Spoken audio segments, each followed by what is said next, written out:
We're starting in the lobby of Musonia School of Music. We started our operation in the summer of 1948. My mother was a 28-year-old woman. She started this with two other people. She had two partners. The school is still in continuous operation 63 years later. This is the original school that you're seeing. This is, nothing's been changed, renovated, or brought up to look a certain way. This is the way it's always looked. It's the original floor, the original panels, the original fixtures, the original everything. If you were looking at this in January of 1949, it would look the same way. The only difference is that we used to have big white billowy curtains on all these windows, and for some reason they opted to take those down. Walking down the hall, or I should say, I'm getting ahead of myself. This is our guitar department now, present day. This is where people study guitar.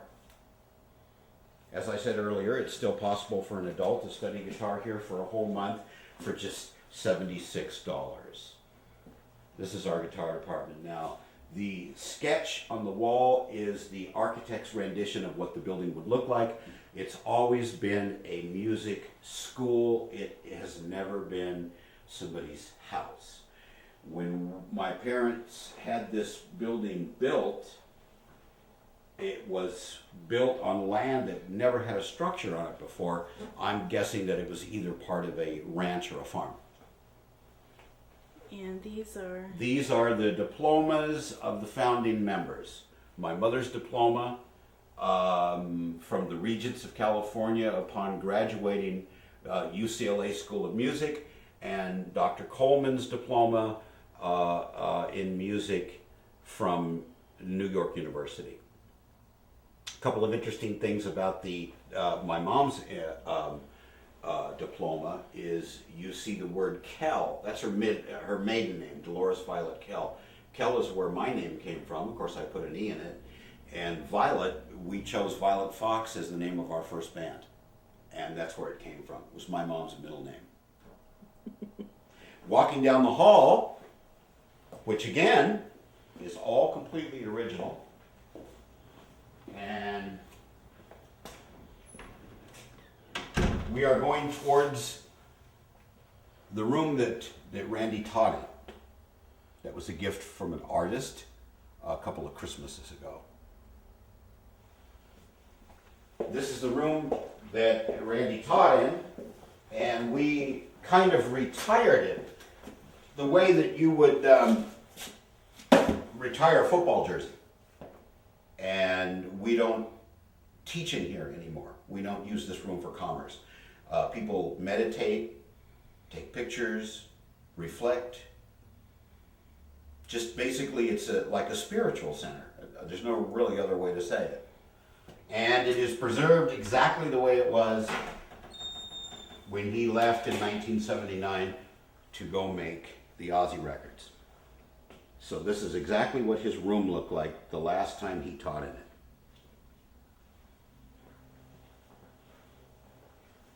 The conductor's podium to your right, that's a very, very old bass saxophone. That's a bass saxophone. The instrument's about 110 years old. My mom says at the tail end of the 40s there was a guy that came through and he had made a bunch of instruments, made a bunch of lamps out of instruments. And I guess she couldn't resist. This conductor's podium over here is something that in the last couple of years has taken on kind of an interesting significance. People feel that if they put something in here, that it will bring them luck. And because this room belonged to Randy and he spent so much time in here, they will put something such as a flyer or a picture. We have multiple guitar picks. We've had some pretty interesting things in here. A paramedic from Florida took his badge off and put it in here. some people leave money. We don't encourage that. When we give the tours and when we show the school to people, we don't want money. We're not doing it for that. So this has become kind of like a good luck thing. People put their one guy put his ID in here. I don't know how lucky that is. Hopefully he didn't need it in the time that came right after his visit here. All right. So this is where Randy spent a great deal of time. Those actually are the things that preceded notes. They're called nems. And that's what would have been used in the very basic, crude period of musical notation. What came after that is what we know now today to be notes. But at that time they were nems. And they were primarily for different voices. Like in Gregorian chants, you'd have a system of maybe like red little squares, and that would be a higher voice. These black ones would correspond to a certain voice. Okay, walking down the hall here, you see that the school continues on down. Now, if you'll follow me, I'll show you two interesting aspects of this wing of the school. This is kind of like, it's like drum purgatory. This is when God can't decide where to send these drums, so they kind of end up here. They're waiting. But there's something very significant about those black drums. The first drummer in Quiet Riot used to be a drum instructor here. And he left those two drums when he got a better drum set. And if you'll look on the head of that tom, it says Riot, and then it says Riot backwards.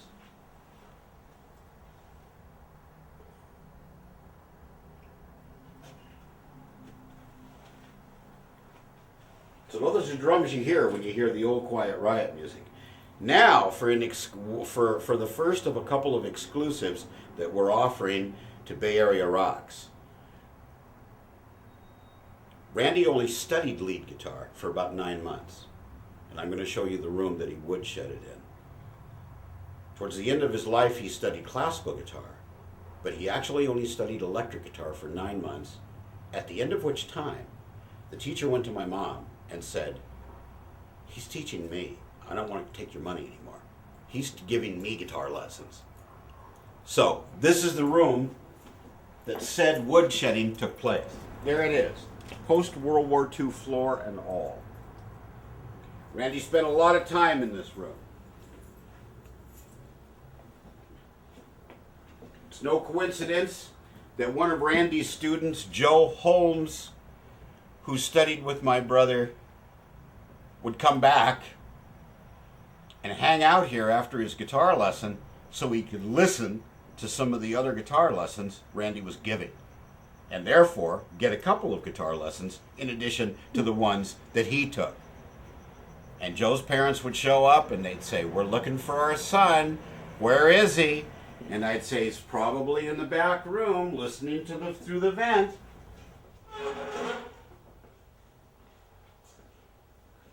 Acoustically enhanced, not soundproofed, quite the opposite. Acoustically enhanced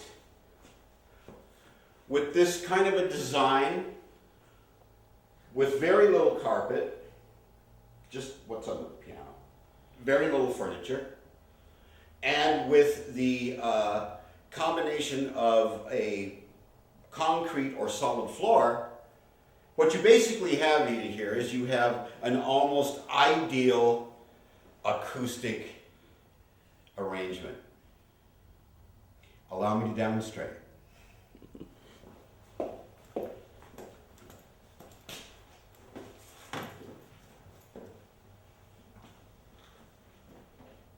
Just a taste, we don't want any sleepers.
here, we've got one of three different artists' renditions of Randy.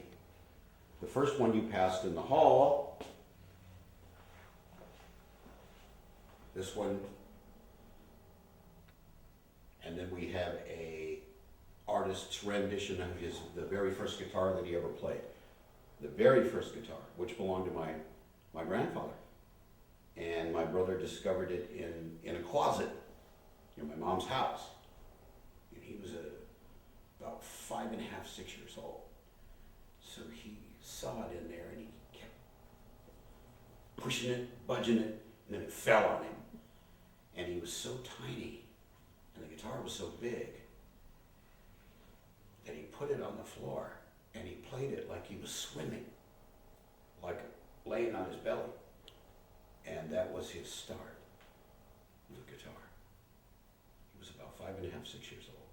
Somebody painted that guitar. You'll see that in the other row. This was taken at the legendary Starwood Club. Starwood Club made my brother a Hollywood household name. Everybody went to the Starwood Club. Everybody played the Starwood Club. Club was very supportive of Randy, and they made him a Hollywood star. The next stop on the tour is the one that, besides his room, is usually the most interesting to people, and it contains the memorabilia. So from here we go to the Grand Salon of Musonia Music.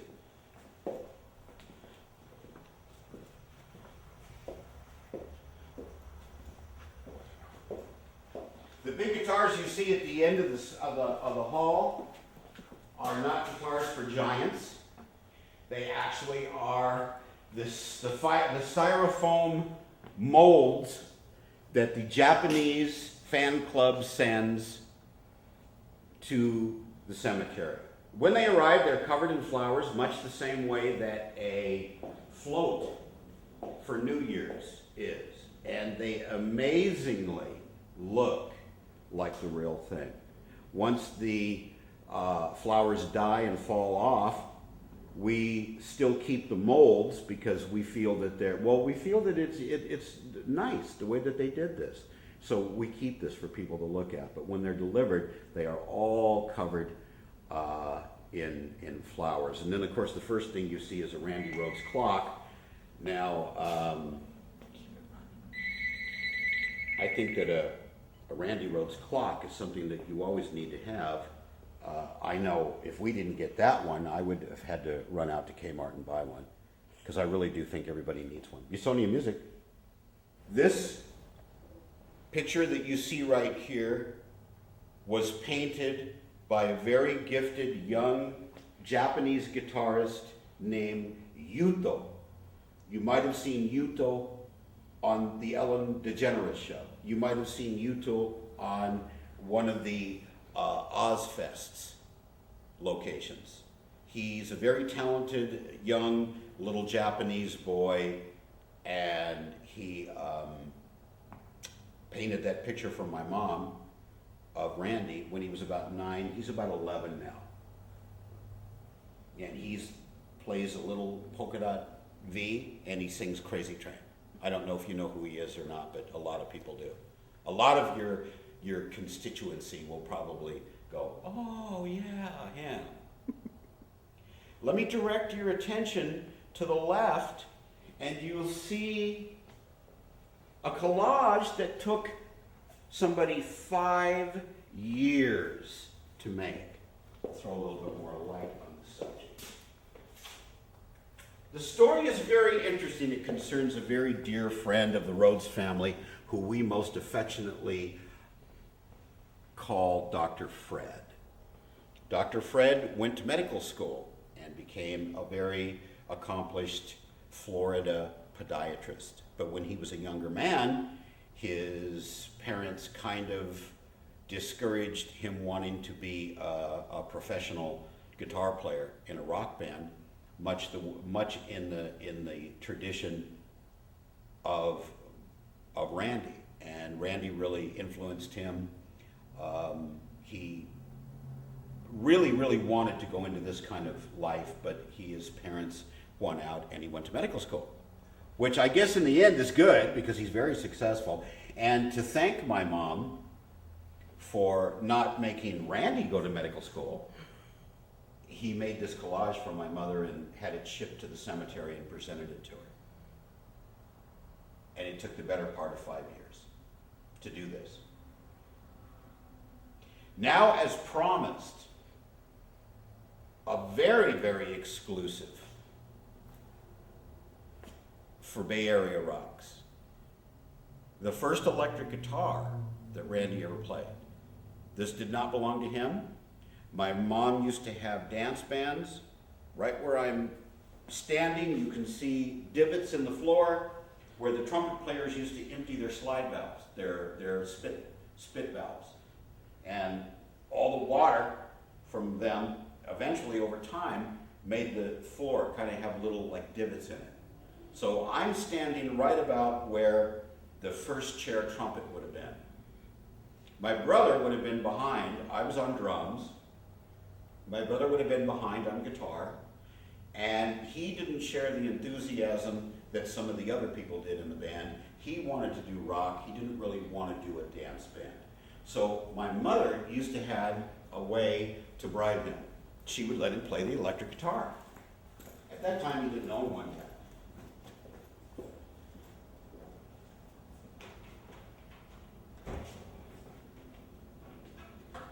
Wrong drawer. I think we did this, went through all this the other day. Yeah.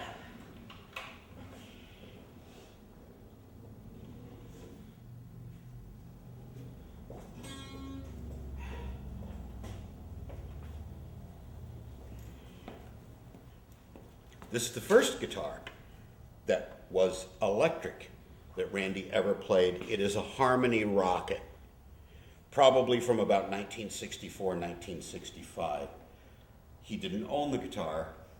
He got to play it if he made it through a whole rehearsal with the Musonian band, which he did not want to be in.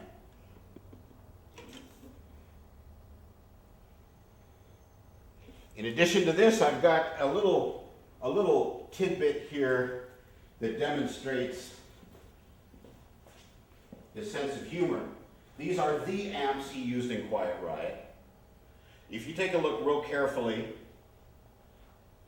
you'll see different little pieces of tape that he put there himself to signify where the road crew was to set his knobs. But he had a very interesting sense of humor. On the back of all this equipment, it should look like this.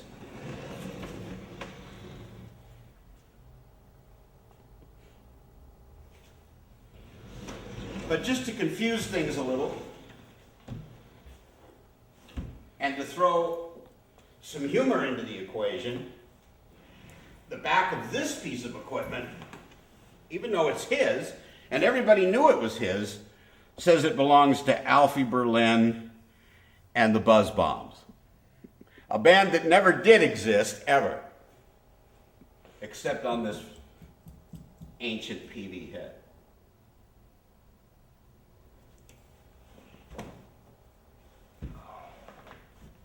And these weigh a ton, by the way.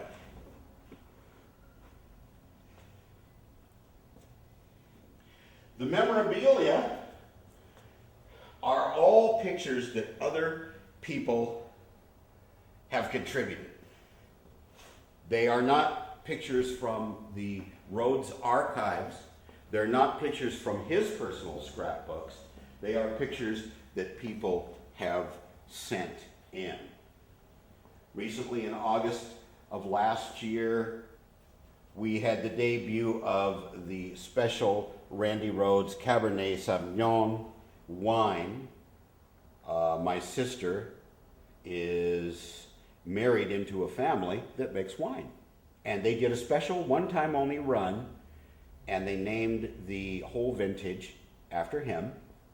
And they had a public official release August 15th, 2010.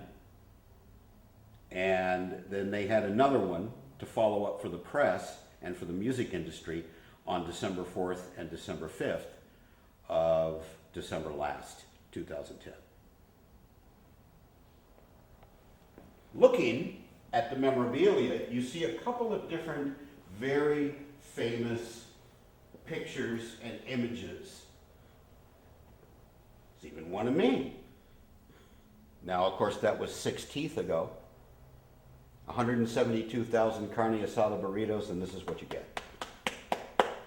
But it was a lot of fun while it lasted.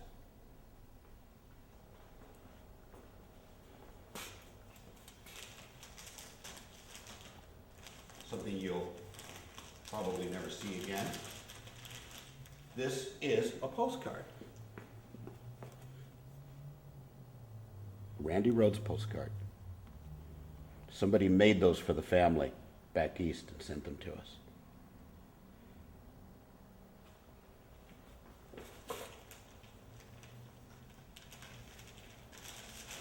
Now, since you are from the Bay Area, this little girl is a guitar protege, and she has been kind of mentored by my mother and myself. Her name is Juliana Tarter. She's opened up for Steve Miller.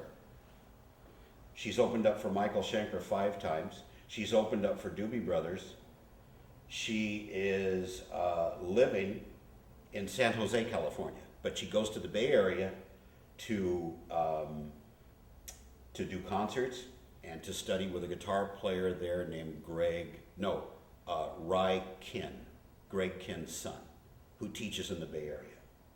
And she's somebody that we kind of took under our wing and helped her get a very special Jackson guitar. And here you have you have 3 different artists. These are all painted by artists. The one in the hall, that's one artist. The one in my room is another. This is another yet. This is a girl named Sandy. And that is a picture of the guitar that Randy found when he was 6 years old and started to play. That was the very first instrument that he ever played, ever. According to my mom, we took piano lessons when we were tiny, but I don't remember that, and I bet he wouldn't either, so that doesn't count. Electric guitar is the very first electric guitar that he ever played. This room was added slightly after the school was built, about 8 years later, and it is the place where my mom would put students together to get their very first experience playing with other musicians. So they would have to read music, clearly, and the bands that would play here did stuff like Peter Gunn, Baby Elephant Walk, different arrangements that coincided with a small little dance band. And that was the first experience in a lot of cases that the kids had playing with other musicians. So they had to count, they had to, follow the music, and that was something that she would do in conjunction with just giving lessons. We don't do that anymore. There's nobody really that could do that. So, but that's what we have. That was very common in the 50s and 60s, even up until about 1970. We would have various people in different bands that would play here. Some of the musicians, some of the instruments on the top shelf go back to the Civil War. They're beyond antiques.